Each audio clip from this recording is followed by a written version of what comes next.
গাজায় যুদ্ধবিরতির পরে বিমান হামলা ও অবরোধের কষ্ট কিছুটা লাঘব হলেও নগদ অর্থের তীব্র সংকট চলছে।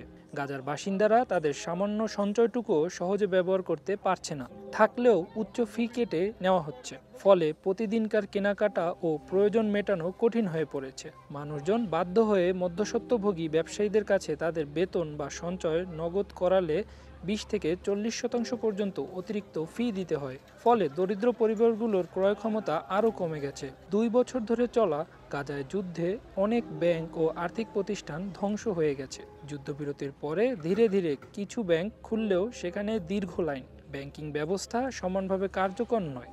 অনেকেই লাইনে দাঁড়িয়ে হতাশ হয়ে ফিরে আসেন। আপনাকে ব্যাংকে নগদ অর্থের জন্য 2-3 দিন যেতে হয়, তারপরেও মাত্র 400 বা 500 শেকেল পাওয়া যায়। এটা দিয়ে তেমন কিছু কেনা যায় না। গাজায় দৈনন্দিন লেনদেনের জন্য বেশিরভাগ ক্ষেত্রে নগদ টাকা লাগে, বাজারের খাবার কিনতে হোক বা ইউটিলিটি বিল দিতে হোক। 2023 সালের অক্টোবরে ইসরায়েল হামাসের হামলার পর ইসরায়েল গাজার ব্যাংক নোট স্থানান্তর সহ বেশিরভাগ পণ্য প্রবেশ বন্ধ করে দেয়। কয়েকজন ফিলিস্তিনির জন্য নগদ সংকট সুযোগ হয়ে দাঁড়িয়েছে। গাজায় অনেকেই এখন পুরনো নোট মেরামত করে জীবিকা নির্বাহ করছেন। ব্যাংকে নগদ টাকা নেই, কিছুই নেই, শুধু এসে কাগজপত্র দিয়ে চলে যেতে হয়। গাজার অর্থনীতিবিদ মোহাম্মদ আবু জায়াব বলেন, আমরা গাজা যুদ্ধের প্রথম দিন থেকেই আর্থিক ও অর্থনৈতিক চক্রের বিরুদ্ধে কথা বলছি। ব্যাংকগুলো খোলা আছে, কিন্তু সেখান থেকে নগদ টাকা ওঠানো যাচ্ছে না। আমরা সারাদিনে 20 বা 30 শেকেল পাই, তা দিয়ে রুটি মটরশুঁটি কিনতে পারি, সবজি বা অন্য কিছু কেনার সামর্থ্য তো নেই।